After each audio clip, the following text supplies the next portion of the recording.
BPL এর league পর্ব শেষে ব্যাটিং বোলিং এ শীর্ষে আছেন যারা তা এক নজরে জেনে নি। টুর্নামেন্টের শুরু থেকেই এবার দাপট দেখিয়ে আসছে দেশি ক্রিকেটাররা। এখনো পর্যন্ত সর্বোচ্চ রান সংগ্রাহকের তালিকায় শীর্ষে আছেন ঢাকা ক্যাপিটালসের তানজিদ হাসান তামিম।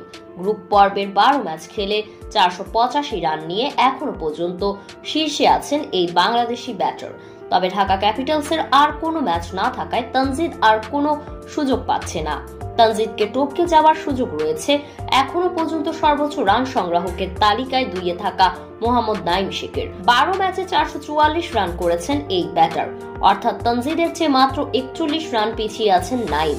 সোমবার এলিমিনেটর ম্যাচে রংপুরের বিপক্ষেই তানজিদকে টপকে যেতে পারেন তিনি। আর যদি খুলনা জিতে যায় তাহলে আরও একটি সুযোগ পাবেন নাঈম। সর্বোচ্চ রান সংগ্রাহকের তালিকায় 3 নম্বরে আছেন দুর্বার রাজশাহীর এনামুল হক বিজয়। তবে প্লে অফ থেকে ছিটকে যাওয়ার আর কোনো সুযোগ পাচ্ছে না এনামুল।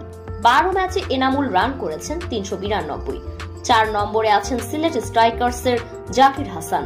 গ্রুপ পর্বের 12 ম্যাচে 389 রান করেছেন এই ব্যাটার। তালিকায় 5-এ আছেন চিটাগং কিংসের ইংলিশ ক্রিকেটার গ্রাহাম ক্লার্ক। 11 ম্যাচে 377 রান নিয়ে 5 নম্বরে জায়গা করে নিয়েছেন তিনি। একটি সেঞ্চুরিও আছে তার। তবে চিটাগং কিংসের হয়ে কোয়ালিফায়ার ম্যাচ খেলার সুযোগ পাবেন তিনি।